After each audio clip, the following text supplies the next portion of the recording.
Hello दोस्तों, कैसे हैं आप सब। ISPCS साइंस में आपका बहुत बहुत स्वागत है। दोस्तों यहाँ पे हम लोग साइंस प्रैक्टिस सेट 8 करने जा रहे हैं। दोस्तों अभी तक इससे पहले वाला जो प्रैक्टिस सेट है 1 से 7 तक, वो अगर आप अभी तक नहीं किए हैं तो उसको आप कर लीजिए। डिस्क्रिप्शन बॉक्स में उसका लिंक दिया गया है, वहाँ से आप उसे पूरा कर लीजिए। दोस्तों अगर इस चैनल पे आप नए हैं तो इसे सब्सक्राइब कर लीजिए, क्योंकि दोस्तों आप जानते हैं यहाँ पे साइंस से रिलेटेड हर एक concept, MCQ, theory, one liner सारा चीज़ दिया जाता है जो भी एग्जाम में पूछा जाता है। तो चलिए दोस्तों स्टार्ट करते हैं। पहला प्रश्न है, भारी जल का रासायनिक नाम है A deuterium monoxide, B tritium oxide, C deuterium oxide, D tritium monoxide. तो सही आंसर होगा सी ड्यूटेरियम ऑक्साइड, जिसको D2O हम लोग बोलते हैं। अगला प्रश्न है, NaCl में यह बंध है ए आयनिक, बी सहसंयोजी, सी उप सहसंयोजी, डी H बंध। तो सही आंसर होगा ए आयनिक बंध। तो NaCl में जो बंधन होता है वो आयनिक बंध होता है, जिसको हम लोग बोलेंगे आयनिक बंध। अगला प्रश्न है, कितने प्रकार की क्वांटम संख्याएं होती है ए 5, बी 2, सी 3, डी 4। तो क्वांटम संख्याओं की जो संख्या होती है वो कितना होता है, 4 होता है। कौन कौन होता है, N, एक होता है L, एक होता है M और एक होता है S। अगला प्रश्न है, मानव शरीर का समान तापमान क्या है A 98.6 degree Fahrenheit, B 96.8 degree Fahrenheit, C 97.8 degree Fahrenheit, D 98.2 degree Fahrenheit. तो सही आंसर हो जाएगा ए 98.6 डिग्री फ़ारेनहाइट। तो दोस्तों ध्यान रखना है, मानव शरीर का जो तापमान होता है वो फ़ारेनहाइट में 98.6 डिग्री फ़ारेनहाइट होता है, सेल्सियस में 37 डिग्री सेल्सियस होता है और केल्विन में 310 केल्विन होता है।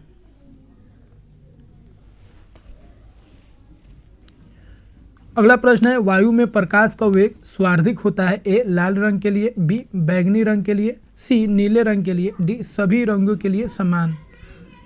सही आंसर होगा ए लाल रंग के लिए। अगला प्रश्न है, यदि किसी तार को खींचकर उसकी लंबाई दुगुनी कर दी जाए तो उसका प्रतिरोध प्रारंभिक प्रतिरोध का कितना हो जाएगा ए 2 गुना, बी 4 गुना, सी आधा, डी 8 गुना। तो सही आंसर होगा बी 4 गुना हो जाएगा। अगला प्रश्न है, हास्य गैस ब्रैकेट लाफिंग गैस है ए NO, बी N2O, सी N2O2, डी N2O5। तो सही आंसर होगा N2O, जिसको हम लोग बोलते हैं नाइट्रस ऑक्साइड। अगला प्रश्न है, पानी को साफ करने के लिए डिस्इंफिकेंट का प्रयोग किया जाता है ए मीठा सोडा, B bleaching powder, C quick lime, D slate lime. तो सही आंसर होगा बी ब्लीचिंग पाउडर, जिसका फॉर्मूला होता है CaOCl2। अगला प्रश्न है, पॉलीथीन इनमें से किसको पॉलीमेराइज करके बनता है ए C2H4, बी C2H2, सी C2H6, डी C3H6। तो दोस्तों जो पॉलीथीन बनता है वो इथीन से बनता है और इथीन का जो फार्मूला होता है वो क्या होता है, C2H4। अगला प्रश्न है, क्लोरोफिल में कौन सा तत्व पाया जाता है A sodium, B manganese, C magnesium, D nitrogen. तो सही आंसर होगा सी मैग्नीशियम। अगला प्रश्न है, किसे भविष्य का ईंधन कहा जाता है A helium, C hydrogen, B methane, D oxygen. तो सही आंसर होगा सी हाइड्रोजन। अगला प्रश्न है, जिस प्रकार इक्थियोलॉजी संबंधित है मछलियों के अध्ययन से, उसी प्रकार जीरोंटोलॉजी संबंधित है ए अमाशय के अध्ययन से, बी रक्त के अध्ययन से, सी आनुवंशिकता के अध्ययन से, डी वृद्धा अवस्था के अध्ययन से। तो सही आंसर हो जाएगा डी वृद्धा अवस्था के अध्ययन से। अगला प्रश्न है, वायु प्रदूषण का संकेतक किसे माना जाता है ए शैवाल, सी लाइकेन, बी कवक, डी नीलहरित शैवाल। तो सही आंसर होगा सी लाइकेन। अगला प्रश्न है, मोटर कार के हेडलाइट में किसका प्रयोग किया जाता है ए उत्तल दर्पण, बी अवतल दर्पण, सी अवतल लेंस, डी उत्तल लेंस। सही आंसर होगा बी अवतल दर्पण। अगला प्रश्न है, प्लाज्मा का मुख्य अवयव है ए नमक, B protein, C glucose, D जल। तो सही आंसर होगा डी जल। अगला प्रश्न है, मानव शरीर में कितनी हड्डियां पाई जाती है ए 216, बी 302, सी 306, डी 206। तो सही आंसर हो जाएगा ऑप्शन डी 206। अगला प्रश्न है वायुमंडल में कार्बन डाइऑक्साइड का प्रतिशत क्या है? ए 0.93%, बी 0.003%, सी 0.03%, डी 0.3%। तो सही आंसर होगा सी 0.03%।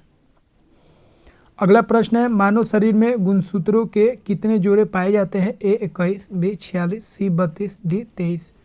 तो सही आंसर होगा 23। अगला प्रश्न है मोटर का मार्च रोग किसकी कमी से होता है? ए तांबा, बी बोरोन, सी मैग्नीज, डी जस्ता। तो सही आंसर होगा ऑप्शन सी मैग्नीज। अगला प्रश्न है हाइपोकैलमिया किसकी कमी से होता है? A thiamine, B potassium, C sodium, D cobalamin.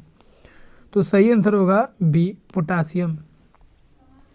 अगला प्रश्न है पेंसिलियम उदाहरण है? ए पौधा, बी कवक, सी शैवाल, डी लाइकेन। तो सही आंसर हो जाएगा बी कवक।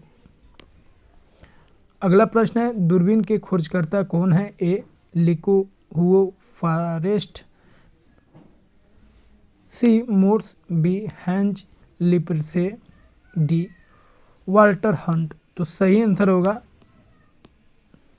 बी हैंज लिपियट से।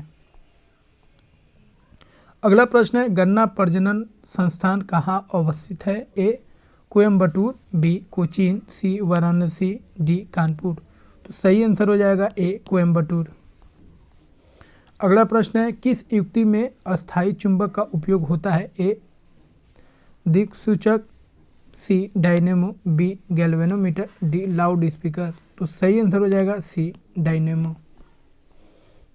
अगला प्रश्न है तारपीन का तेल निकाला जाता है? ए देवदार से, बी चीड़, सी कोनिफर, डी जूनिपेरस।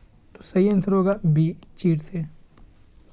अगला प्रश्न है किस तेल का उपयोग मुख्यतः इलेक्ट्रिक अलार्म में होता है? ए डेनियल सेल, बी लेक्लांसे सेल, सी शुष्क सेल, डी वोल्टोइक सेल। तो सही आंसर हो जाएगा शुष्क सेल। तो दोस्तों इस तरह हम लोग 26 प्रश्नों को यहाँ पे हल कर चुके हैं। तो दोस्तों तो मिलते हैं हम लोग अगले सेट में, सेट 9 में हम लोग कल मिलते हैं। और अभी तक आप इस चैनल को सब्सक्राइब नहीं किए हैं तो सब्सक्राइब कर ले, क्योंकि यहाँ पे साइंस से रिलेटेड हर एक कॉन्सेप्ट आपको दिया जाता है। तो मिलते हैं दोस्तों अगले वीडियो में।